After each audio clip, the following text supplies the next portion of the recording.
Shalom, shalom, Israel. Welcome back to True Nation World History According to the Bible. My name is SHAMAR to my left. Shahada. Shahad. So tonight we're going to be going into expulsions of the Jews, the different times and periods in history where we were expelled out of the land. Different times in history where our people were forced into migration, forced to be immigrants, and forced to, out of different various lands in different time periods. Please take us over to the PowerPoint.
follow the strange laws of the land, and forbid burnt offerings and sacrifices and drink offerings in the temple, and that they should profane the Sabbaths and the festival days. So our culture was under attack. It's no different than what we're experiencing now, but it was active. It was active war. You know, it wasn't a whole lot of deception. It was live and right there in front of you.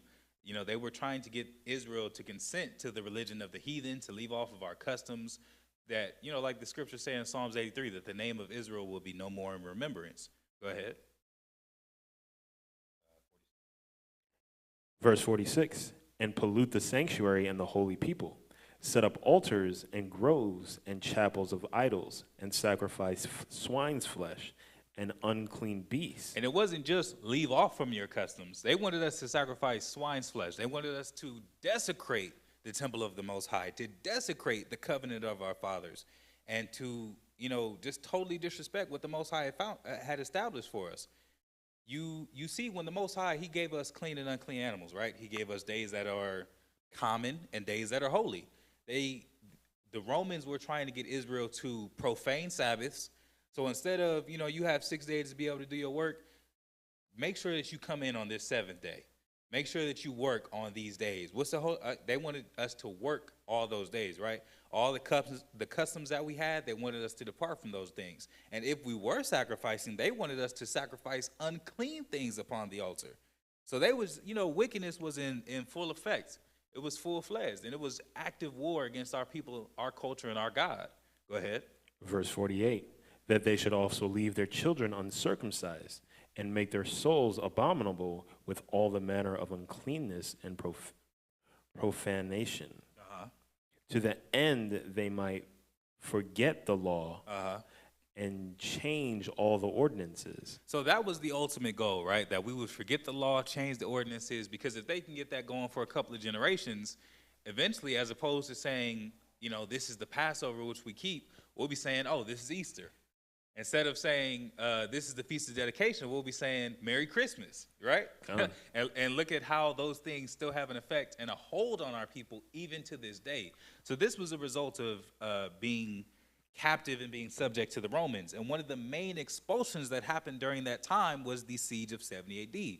So this was when we were actively and en masse pushed out of our land in the siege of 70 AD, right? Actively pushed out of our land, had to flee wherever it was that we were able to go to be able to try and survive and to be able to maintain. And just as a side note, because this always comes into my mind, because this also proves so many of our people, and you know, we want something to hold on to. So they use a chart to say this is your tribe, if you're from here, and so on and so forth.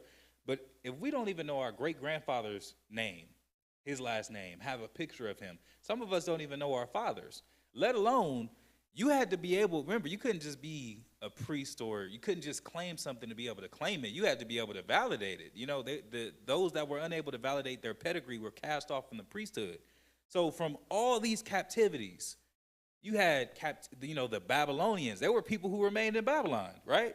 There are still some of our people, obviously it's not called Babylon anymore, but there are still our people who are, you know, on the other side of the world, who are descendants of those that chose to remain, that don't even know that they're Israel. Probably ain't heard that name ever.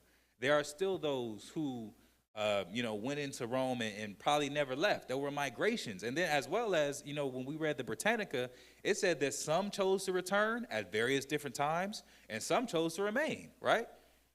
So this is also from the Encyclopedia Britannica, the siege of 70 AD. Roman military blockade of Jerusalem during the first Jewish revolt. The fall of the city marked the effective conclusion of a 4-year campaign against the Jewish insurgency in Judea. So the Maccabees were, you know, they waged war. They're known as the Hasmonean dynasty. There were a number of insurrections against the Romans. There were a number of battles against the Romans. But there was a 4-year siege from about 67 to about 71 AD, where Vespasian and Titus came against Jerusalem, and they used war tactics, you know, starving the city, cutting off supplies. And then you even had Israelites who were burning food reserves to try to force us to fight. That effectively led to us us being conquered, right? It says, the Romans destroyed much of the city, including the second temple. So when we came out of Egypt and we were reestablished in our land after we walked for 40 years through the Exodus, our people were given the tabernacle, right? We had a temple. You read about the Feast of Dedication where they rededicated the temple. Well, during this time, during the siege of 70 AD, even now, this second temple, which had already been rededicated, was destroyed again. The majority of information on the siege comes from the copious notes of the Jewish historian Flavius Josephus. This friction, combined with oppressive taxation and unwanted imperialism, culminated in 66 CE in the First Jewish Revolt. The revolt was successful at first. Jewish forces quickly expelled the Romans from Jerusalem, and a revolutionary government was formed that extended its influence into the surrounding area. In response, the Roman Emperor Nero sent the general Vespasian to meet the Jewish forces, an endeavor that pushed the majority of the rebels into Jerusalem by the time Vespasian was proclaimed emperor in 69 CE. It says, in April 70 CE, about the time of Passover, the Roman general Titus besieged Jerusalem. Since that action coincided with Passover, the Romans allowed pilgrims to enter the city but refused to let them leave. So that was one of the war tactics that were used, right? It was around the time of Passover. Everyone who, everybody's returning home. They're going home to be able to keep the feast with their families in their homes. Everywhere, regardless of where you were at, you knew that Israel was keeping the law. So if there could be no leaven within our coast, the best place to go is home. So they would allow people to go into the city, but it came with a catch. Now you couldn't leave. So whatever life you had, whatever possessions, all that kind of stuff, not only was that left out there, but what happens when you have a whole bunch of people that are coming in at once, right? You have family over for, dinner. It's a big dinner. A whole lot of food, a whole lot of resources get used. So this was a war tactic that they were using. Flood the city with people. They're going to eat and drink. They're going to have everything that they need, but they're going to be eating and drinking quite a bit. And eventually, as supplies are cut off, there's going to be less and less to be able to go around. So that was one of the war tactics. It says, pilgrims to enter the city but refused to let them leave, thus strategically depleting food and water supplies within Jerusalem. Within the walls, the Zealots, a militant anti-Roman party, struggled with other Jewish factions that had emerged, which weakened the resistance even more. So it was a whole lot of civil war that was taking place. Josephus, a Jew who had commanded rebel forces but then defected to the Roman cause, attempted to negotiate a settlement, but because he was not trusted by the Romans and was despised by the rebels, the talks went nowhere. The Romans encircled the city with a wall to cut off supplies to the city completely and thereby drive the Jews to starvation. So our people, mind you, this was about a 4-year siege, right? People were allowed to come in. They were never allowed to leave. The food reserves are being burned. The reserves were being used up. And there was a whole lot of civil war, even amongst the rebels, the other factions that had rose up. There was a whole lot going on in Israel at this time, right? And Esau was just profiting and capitalizing off of all of it. So by August 70 CE, the Romans had breached the final defenses and massacred much of the remaining population. They also destroyed the second temple. The Western Wall, the only extant trace of the second temple, remains a site of prayer and pilgrimage. The loss of the temple for a second time is still mourned by Jews during the feast of Tish B'Av. Rome celebrated the fall of Jerusalem by erecting the triumphal arch of Titus. This is from Babylon and Timbuktu. We're going to get a scripture real fast. Let's go over to Luke chapter 21. Because this was prophesied, mind you, right? All the things that were going to happen. Christ had already spoke about these things. Chapter 21, and let's start at verse 20. This is Luke chapter 21, verse 20. And when ye shall see Jerusalem compassed with armies, then know that this desolation thereof is nigh. So they were surrounded, right? It said that they were allowing pilgrims to enter, but they wouldn't allow them to leave. The walls were surrounded by these armies, right? He said, when you see that, know the desolation is nigh. It's coming. Go ahead. Verse 21. Then let them which are in Judea flee into the mountains, and let them which are in the midst of it depart out. and let not them that are in the countries enter thereinto. Uh-huh. For these be the days of vengeance, that all things which are written may be fulfilled. Go ahead. But woe unto them that are with child, and to them that give suck in those days. So Christ was already warning before the siege of 70 AD had actually happened. He already said, look, this is coming. It was prophesied. He said, this is what's going to be coming. So he said, when you see Jerusalem is compassed with armies, we're surrounded, know that it's time, right? We'll have to flee into the mountains. And he says, woe unto them that are with child. If you're pregnant or you're giving suck, meaning you have a young child that's breastfeeding. Why? Because how easy is it, or how well are you going to be able to flee with a very vulnerable and sensitive baby in your arms? How much can you carry? How fast can you run if you keep your arms still, because you got to hold that child? See, he was like, man, if you, woe unto you, like, man, it's going to be rough. Go ahead. In those days, for there shall be great distresses in the land, and the wrath upon this people. Uh-huh. And they shall fall by the edge of the sword, and shall be led away captives into all nations. And Jerusalem shall be trodden down of the Gentiles, until the time of the Gentiles be fulfilled. Go ahead. And there shall be signs in the sun and in the moon. So like, that was all I needed. So Christ was speaking of these things, right? He said, flee into the mountains, which we're going to read this from Babylon to Timbuktu, page 84, right? It says, temple above the altar, to this statue the people brought the sacrifices of pig meat, the animal which is an abomination to the Jews.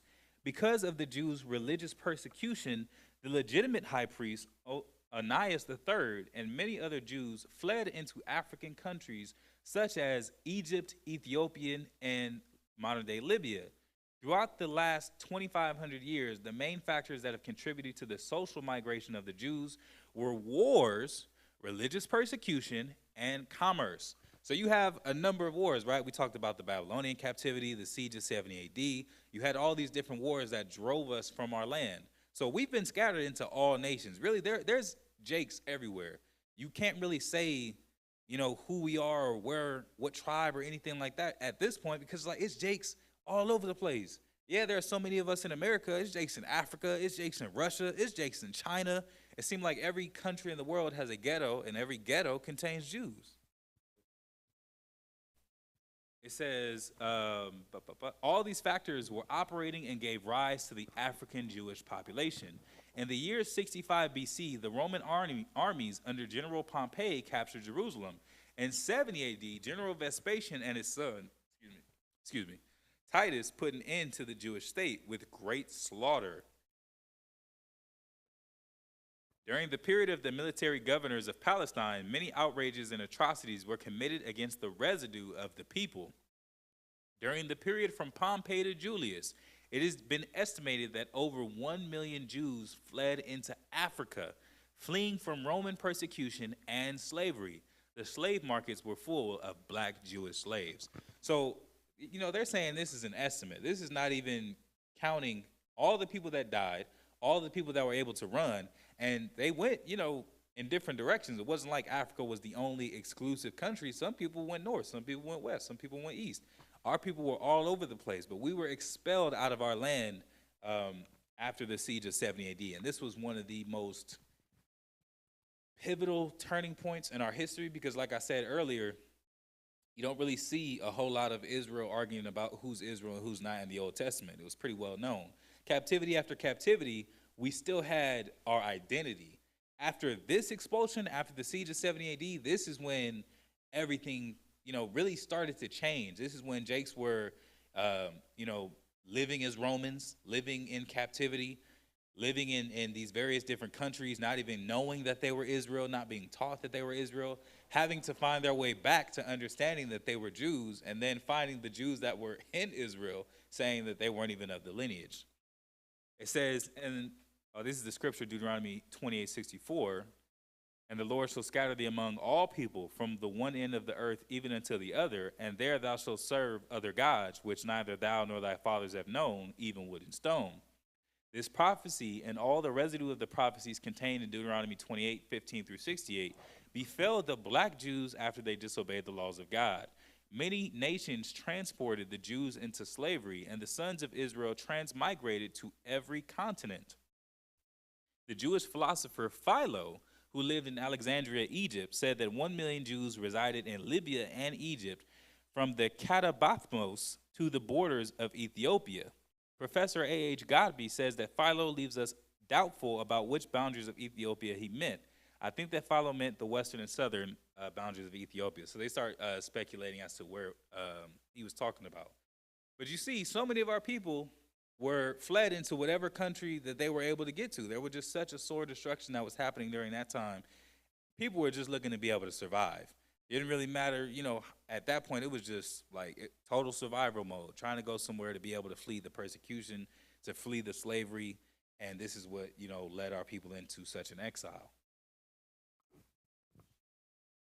Now, let's talk about Claudius, right? The expulsion of the Jews from Rome, 53 to 41 BC. If we look at Claudius's letter to Alexandria, we see that he explicitly warns the Jews not to engage in certain activities, which, if carried out, would entice his wrath upon them.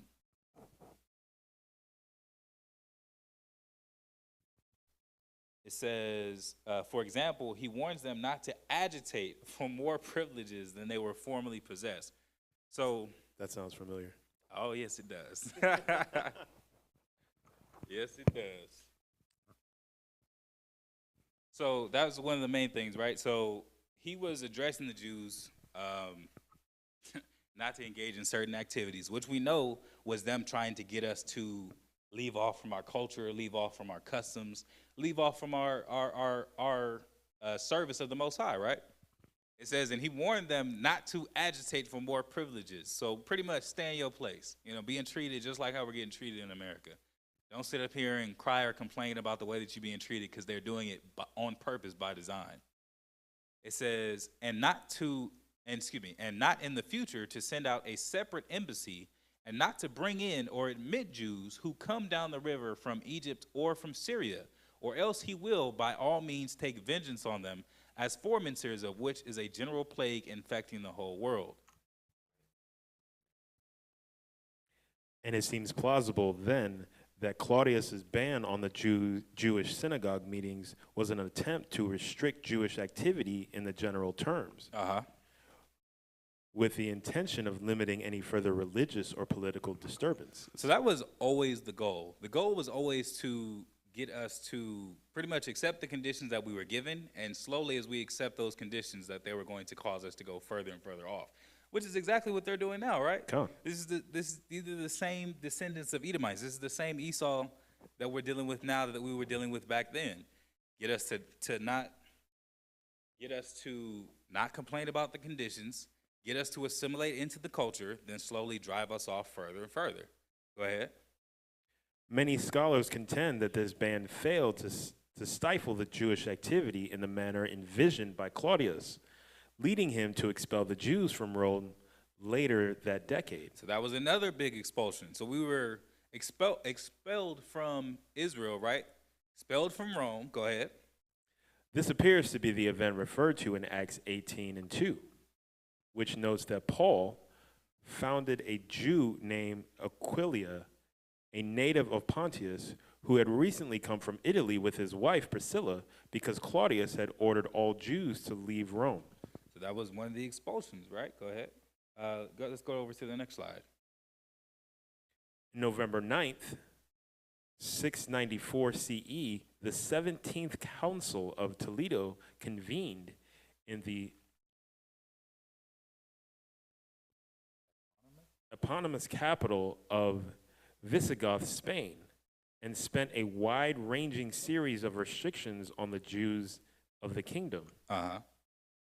The rules and prohibitions were a continuation of an ongoing effort to lessen the influence of the Jews and their reign on society, but ratcheted the pressure on the Jews up a notch by adding a new political rationale for the measures. So there goes another one, right?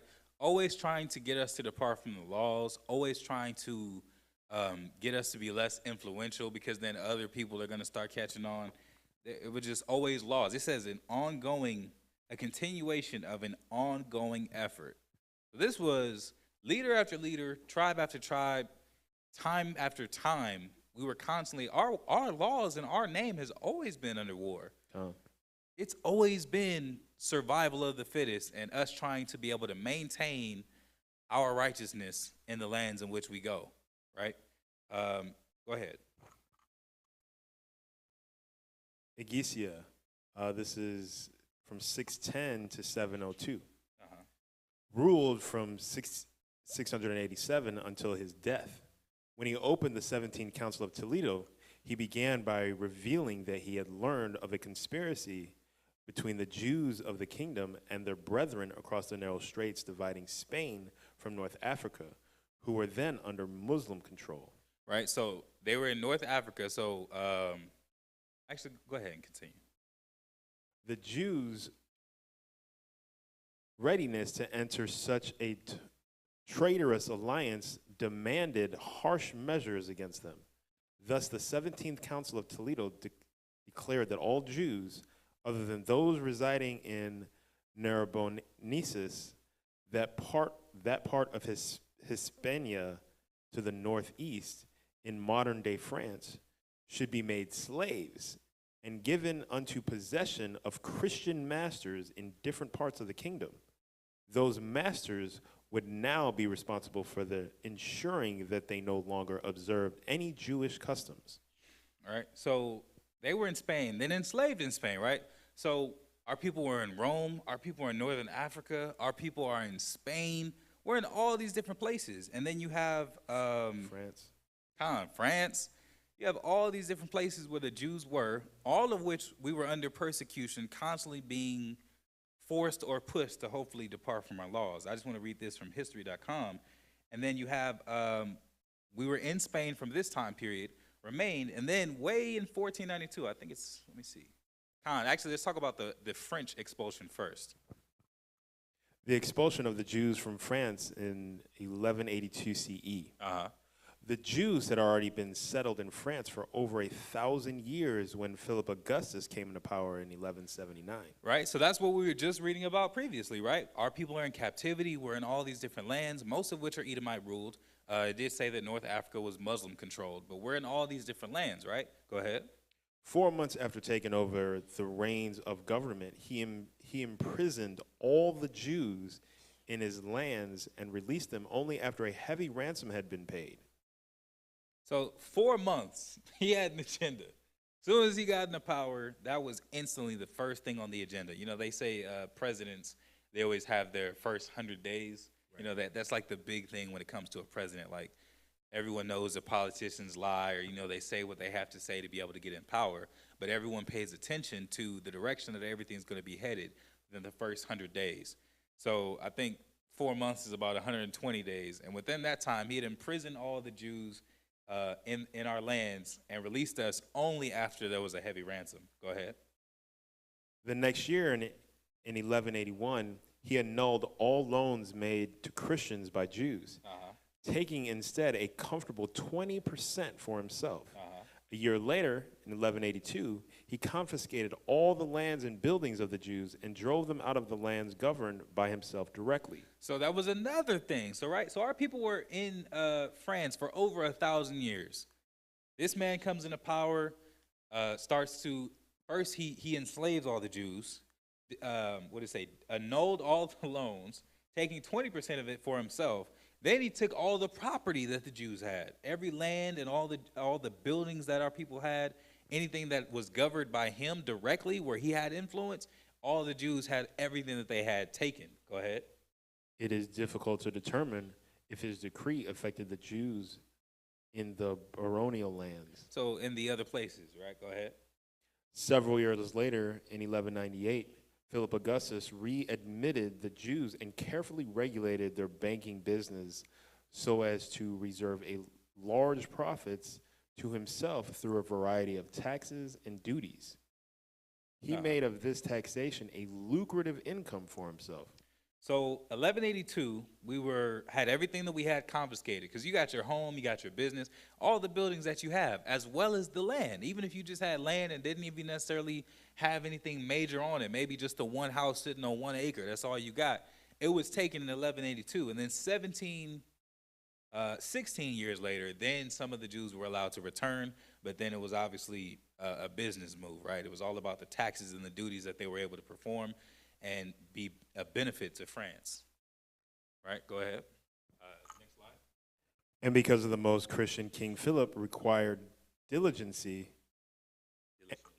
diligently, and came to know full well these and many other iniquities of the Jews in his forefathers' days.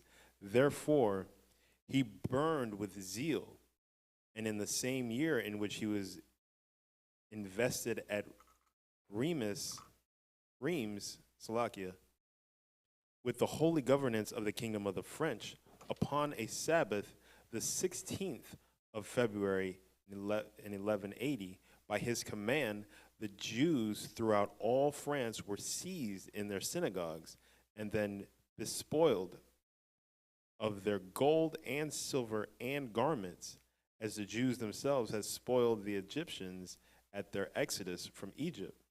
This was a harbinger of their expulsion. So, and a lot of these things, right? A lot of these can be found under the Spanish Inquisition. If you haven't seen that lesson, please go back and watch it.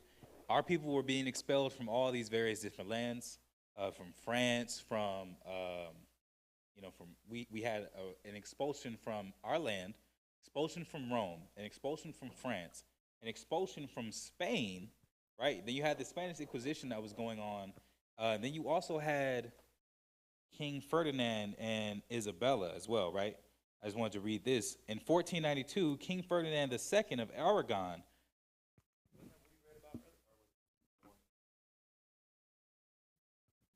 It says, King Ferdinand II of Aragon and Queen Isabella I of Castile conquered the Nasrid kingdom of Granada, finally freeing Spain from Muslim rule after nearly 800 years. Not long after, the monarchs, whose marriage and conquest cemented Spain as a unified kingdom, issued the Alhambra decree, mandating that all Jews be expelled from the country. In 1478, Ferdinand and Isabella had instituted the Inquisition, an effort by Spanish clergy to rid the country of heretics. So our people were labeled heretics. Anything that was spoken against the Roman Catholic Church, anything that was not authorized by the Pope, anything that wasn't coming from those priests was considered heresy. So as they're coming up using the Bible to be able to, influence the world, excommunicate people, the church was pretty much, that was the government, right? As they're in that position of power, obviously all the things that we teach are contrary, right? We're teaching only one nation has salvation, which is Israel. You got Edomites in the Roman Catholic Church. Oh no, that's a heretic. You have our people saying we can't eat swine's flesh. We can't do these various different things. Certain things that we can't wear. Certain days that we can't. There are restrictions. They're holy days, right? They're not supposed to be like every other day. You had all these different things that the Jews are teaching and practicing amongst our own lands and within ourselves that were an essential part of our culture, right? They were part of our culture. And everything that we were doing, it was being labeled as heresy because it went against the church.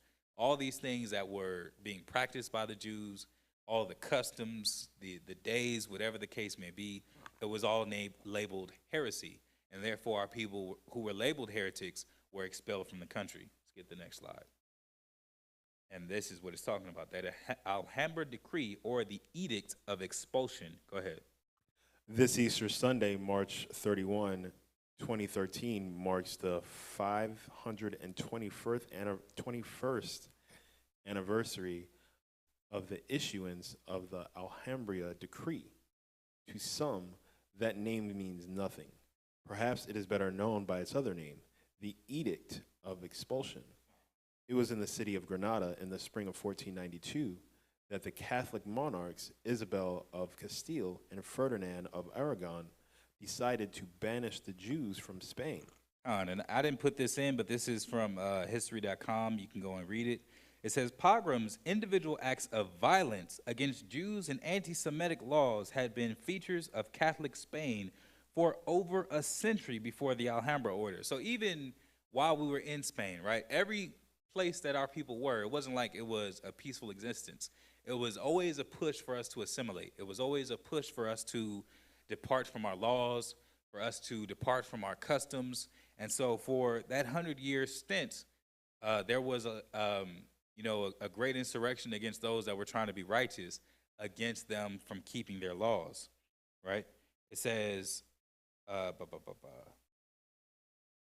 individual acts of violence against Jews and anti-Semitic laws had been features of Catholic Spain for over a century before the Alhambra order, causing deaths and conversions that greatly reduced Spain's Jewish population. Having already forced much of Spain's Jewish population to convert, the church now set about rooting out those who were suspected of practicing Judaism in secret. So they had already caused so many people to convert, and so many of our people had chose that, right? They were, a lot of our people had turned Muslim. A lot of our people were turning to Catholics. There was, a big assimilation that was happening amongst our people, right? And then there were those who had the appearance. They just said, okay, we got to look a certain way to be able to survive. So they would look as though they were devout Catholics. They would look as though they were sincere about the religion of the church and the beliefs of the church, but they were practicing our laws and our culture in secret. So then they were going about trying to find those who were doing that, right? It says the church now set about rooting out those who it suspected of practicing Judaism in secret, oftentimes by extremely violent methods. Tomás de Torquemada, the Grand Inquisitor, is said to have petitioned the monarchs to expel all Jews for years before they finally issued the order on March 31st, 1492. So they were already looking for that. They persecuted us while we were in the land, killed off as many of us that as they could, took us into slavery, gave us new names, gave us, new days to celebrate, new religion to keep, new customs to obey, gave us what ultimately was really heresy, which were things, lies that were taught about and with the Bible, labeled the things that we were doing as heresy, labeled devout Jews who were trying to keep the commandments as heretics. And it said he was trying for years to get the Jews expelled before they finally was like, okay, this is what we're going to do. And that was in 1492. It says the results were catastrophic. Jews were given until the end of July to leave the country, resulting in the hasty selling of much of their land and possessions to Catholics at artificially low prices. So, in March 31st, so basically April, right? You're basically already in April. April, May, June, July, about 4 months. They had until the end of July to leave Spain entirely. So in 4 months, they had to figure out everything. What was going to happen with the property, the businesses, where they were going to go. So the Spaniards, they already know, like, hey, look, you only got 4 months. You can try to hold out if you want to. You can play hardball, but they was like, man, you got to sell this. Otherwise, it's going to be given up for free. So the Jews were trying to sell what they could and to be able to have what they could as they were expelled from the country. It says many converted in order to remain in Spain, with some continuing to practice their religion in secret and others assimilating into Catholicism. So some people, they obviously took on some people really did turn Catholic. Some people really did, forsake the law. And others were trying to have the appearance of a Catholic so that they could remain in the land and continue to figure something out. It says estimation is difficult, but modern historians now believe around 40,000 Jews immigrated, with other estimates putting the number at several hundred thousand. So they're not even sure the exact number of Jews that were forced to immigrate. But that was another mass exodus of our people out of these various different lands where we were. Let's see.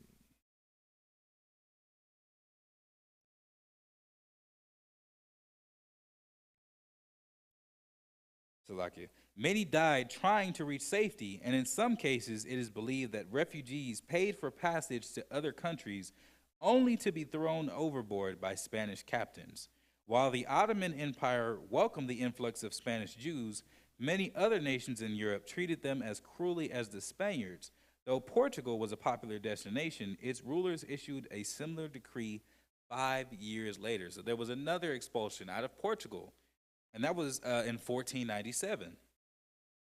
Communities established by Spanish Jews, known as Sephardim in Hebrew, formed the foundation of the Sephardic communities that now make up a significant percentage of the world's Jewish population. The year of the Alhambra Decree was also the year that Christopher Columbus, sailing for Spain, discovered the Americas, and thus it marks the beginning of 2 centuries of Spanish efforts to force its Catholicism on its substantial colonial holdings. Spain has never had a significant Jewish population since. Current estimates put the Jewish population of Spain at lower than 0.2%. We're talking about modern day, right? And so you had all these different times. As a matter of fact, let's get another instance, right? Let's go to 2nd Esdras.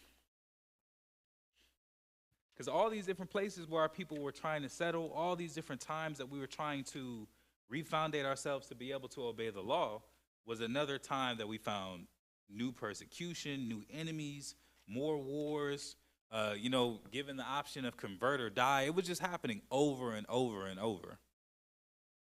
Let's get 2nd Ezra chapter 13.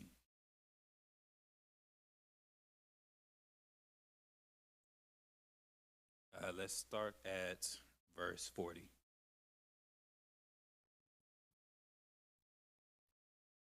Second Esdras, chapter 13 and verse 40. Those are the 10 tribes which are carried away prisoners out of their own land in the time of Osea the king, which Salmanasar the king of Assyria led away captive, and he carried them over the waters, and so came they into another land. But they took this counsel among themselves, that they would leave the multitude of the heathen and go forth into a further country, where never mankind dwelt, that they might keep their statutes, which they never kept in their own land. So this was, as we were going through all these different things with the heathen, right? Because we had been expelled from, first we were expelled from our land, expelled from Rome, expelled from France, expelled from Spain, expelled from Portugal, all these different places and all these different times. Everywhere our people seemed to settle, we were constantly being forced to convert, right? All the different religions, so many of our people, you even see the effects of it to this day, right? You see the effects of Catholicism. How heavy are our people in Catholicism? Our people en masse flock to churches, flock to the Roman Catholic Church, not even realizing that they're the results of these many persecutions and these many campaigns to get us to convert to these different religions, right? You have a number of our people who are Muslim, not even realizing. So many of our people, they want to get away from the Bible. They don't believe in this. They don't believe in that. Not even realizing the whole time we're just results of these different captivities, the results of these different expulsions. And while I'm talking about this, let's go over to Jeremiah. Let's get chapter 17.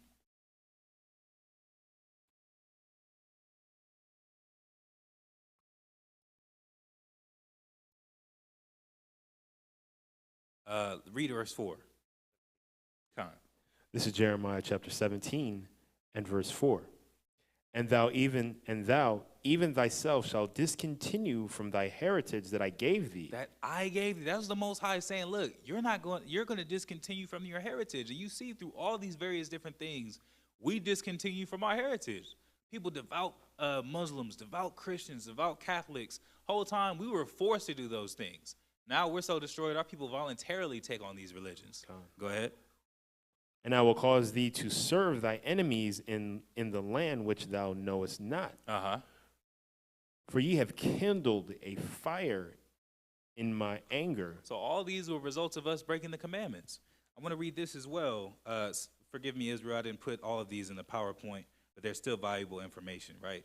So there were also issues with Muslims, right? This is in 1492, while the Alhambra Decree is already going out, our people were also having issues across the water with the Muslim countries. It says the Spanish-Christian war against Muslims and Jews was politically, economically, and ideologically linked to the arrival of Columbus caravels in Hispaniola, Spain. triumphant over the Muslims, risked investment in Columbus's schemes. His voyages were largely financed by wealth confiscated from Jews expelled during the Inquisition. So, as much as people talk about Christopher Columbus, his legacy is literally rooted in the robbery and destruction of our people. And he's heavily celebrated. Remember how it said that our people were expelled and only allowed to come back in once it was through taxes and duties? That's where, like, so many of these so-called great Edomites built their legacy on the backs of Jews. So many of them, that's how they were even given the knowledge, right? And even if you watch that movie, what is it called, Columbus, from like it's an old movie. It's very visibly old. And it was one of the scenes where he asked him, how do you know that there's something over there? How do you know that this asteroid, this new land even exists? And he says that he has read it in various different things. And he mentions the book of Ezra, right? Because we read in Ezra 13 and 40 that our people were headed to this new land. We had already known about asteroid, which as far as we know, not even as far as we know, which we know to be America, right? We had already read, we were already familiar with these lands. And then you see, even in the movie, he says Ezra was a Jew. It's like, they know, right? We're the ones who have departed from our heritage. It says, the Reconquista, which began in the 11th century with the fall of Toledo and continued until the fall of Granada in January 1492, was a long process. Its policies of settling Christians in the newly reconquered areas, as well as the gradual institutional. Ooh, hold on. This one's rough. Institutionalization. Ooh, there it is. All praises. That of the Jews. Excuse me. Say it one more time. Institutionalization. Ooh, boy. They had that of expulsions, conversions, and killings of Muslims and Jews in Christian territories. So again, so many of our people, devout Christians, our people were being compelled to death to convert to Christianity, compelled to death to depart from the laws that we had with us prior to this time, right? It says, prepared for the grounds for subsequent similar conquista practices across the Atlantic, as Columbus's letter suggests. And you read, what's the name of that? There's a book. It's talking about Bartolome de las Casas. You know what I'm talking about? Little orange book. I cannot remember the title. You know what I'm talking about? I do, but You I'm, know I'm blanking on it now, man. too. What is the name of that book?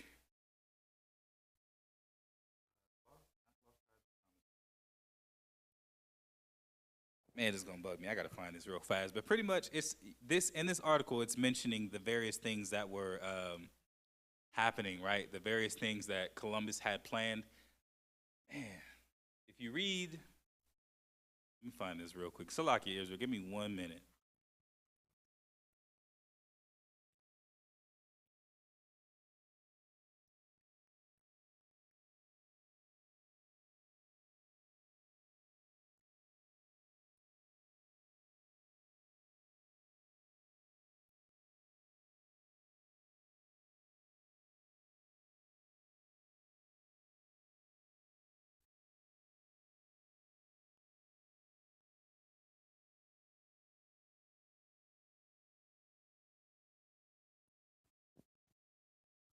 It's about his journey with Christopher Columbus across the water, right? He pretty much details, and he goes into quite a bit of detail, the various things that were happening to our people over here in America once Columbus had arrived.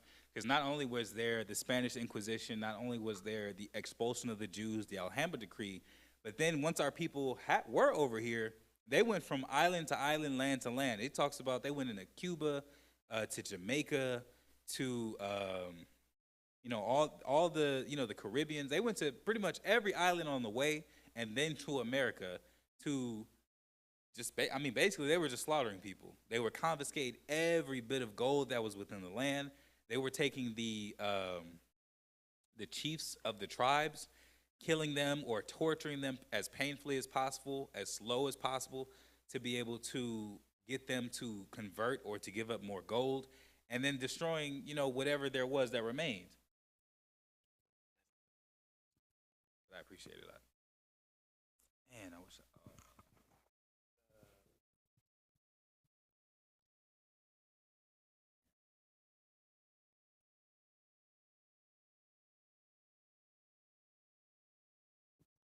Long story short, I can't remember the name of it right now. But long story short, if you read, it talks about just all the various things that Columbus was doing once they had arrived to America, right? All the different tactics that they employed against the Jews, all the things that they were using to try to get people to convert, to give up the gold, because like Columbus was funded pretty much, like I said, on the deaths of Jews. It said. Its policies of settling Christians in the newly reconquered area, as well as the gradual shouldn't have gone back up here, institutionalization of expulsions, all praises, conversion and killings of Muslims and Jews in Christian territories, prepared the grounds for subsequent similar conquista practices across the Atlantic, as Columbus' letter suggests. Under the martial political union of Ferdinand and Isabella, there it is, the water, devastation of the Indies. That's what it is. It's, man, all praises, the water, Ash. Devastation of the Indies. Read that book, right? Because it talks about, because they were using those practices in Spain and Portugal and France. They were already using those things.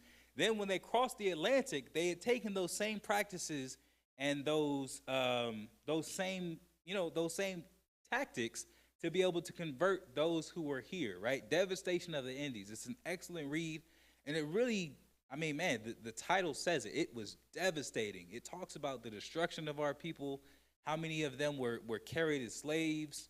It also shows a lot of the curses that the Tim tribes were under. So many of the people say that they don't fit the curses. You need to do your history. You need to do your research, because you can see how much they had gone through. You can see the slavery that they went through.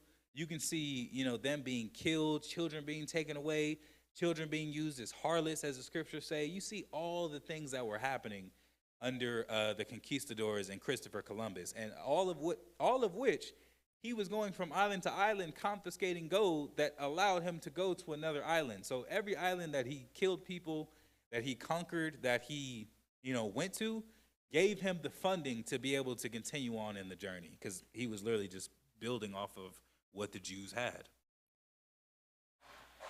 It says, victorious Christian Spain strengthened its sense of nationhood, soon to be turned into an empire as it subjugated indigenous Americans and Africans. Discourses about Muslims and Jews during Spain's continental expansion across the Atlantic, arming the conquistadors with a ready-made ideology aimed at regions of India, but in fact applied first toward the indigenous inhabitants of the accidentally discovered continent. India's turn came with the arrival of Vasco da Gama in 1498 and the Portuguese conquest of Goa in 1510. The campaigns against Muslims and Jews, as well as against heretics and witches, made available an entire apparatus of racism and sexism for recycling in the newly raided continent. The Crusades, which helped inaugurate Europe by reconquering the Mediterranean area and making Europe aware of its geocultural identity, conceded with anti-Semitic pogroms.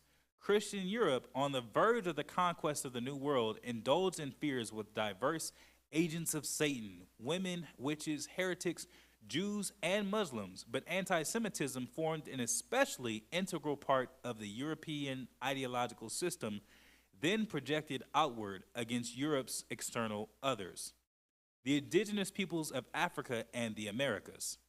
So it says straight up, all the things that were being implemented, this ideological system, projected outward against Europe, external others, the indigenous people of Africa and the Americas. Well, who was there during those times? It was us, right? Our people who had fled into these various countries. We read in 2nd Ezra how our people came or went to Ashereth to try to be able to keep our customs and our laws, all those things, right? Although life in Spain before the expulsion of the Jews and Muslims was characterized by a relatively peaceful coexistence between the three religious civilizations, the Spanish Inquisition, as an early exercise in European self-purification, sought to punish and expel or forcibly convert Muslims and Jews. The indigenous peoples of the Americas similarly were officially protected from massacres by the throne only once they were converted to Christianity. So the only way that you would be protected and have some sense of assurance of your life was if you were converted, and pretty much if you bowed down and kissed the ring. Then you were given, you were a second-class citizen. You were still stuck in that captivity. You were still had no assurance, but they would at least guarantee you that you wouldn't be put to death, or that, you would be able to maintain what you had as long as you converted.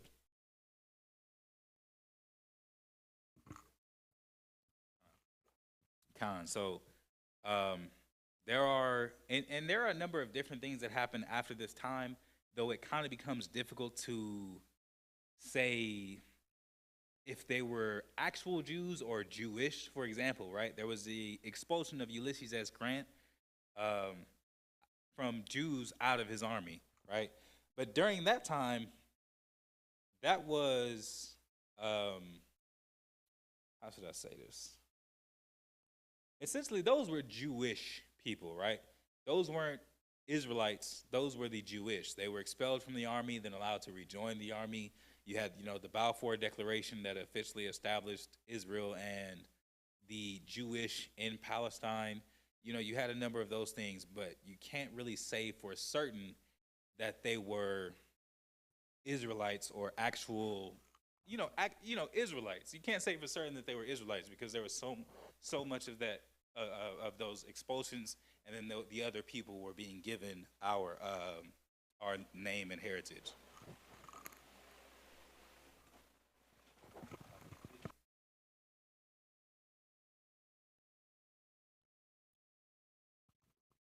Con. So I hope this was edifying, Israel. We talked about a number of different things in a broad spectrum to be able to give some of this information. Gave a number of names as far as the edict, as well as the decrees that were put out, because our people were from country to country, all these various different times throughout history. We were expelled from all these different countries, forced to convert, Salakia, and forced into another religion. So I hope this has been informative, Israel. Of course, we always encourage that you go and research further. Get into all these various different things, as well as, like I said, so many people don't believe that so-called Latinos are Israel, or believe in the tribes chart. And it's like, dude, do your history. Go look at these things. How were they not cursed? In fact, keep it real. If you read the devastation of the Indies, it was exact, if not worse, than what we know in the so-called Negro slavery, because it was terrible. All the things that were happening, it was detailed stories, as far as they took a chief, put him next to a fire, coated his feet in oil, and just lit a fire by his feet.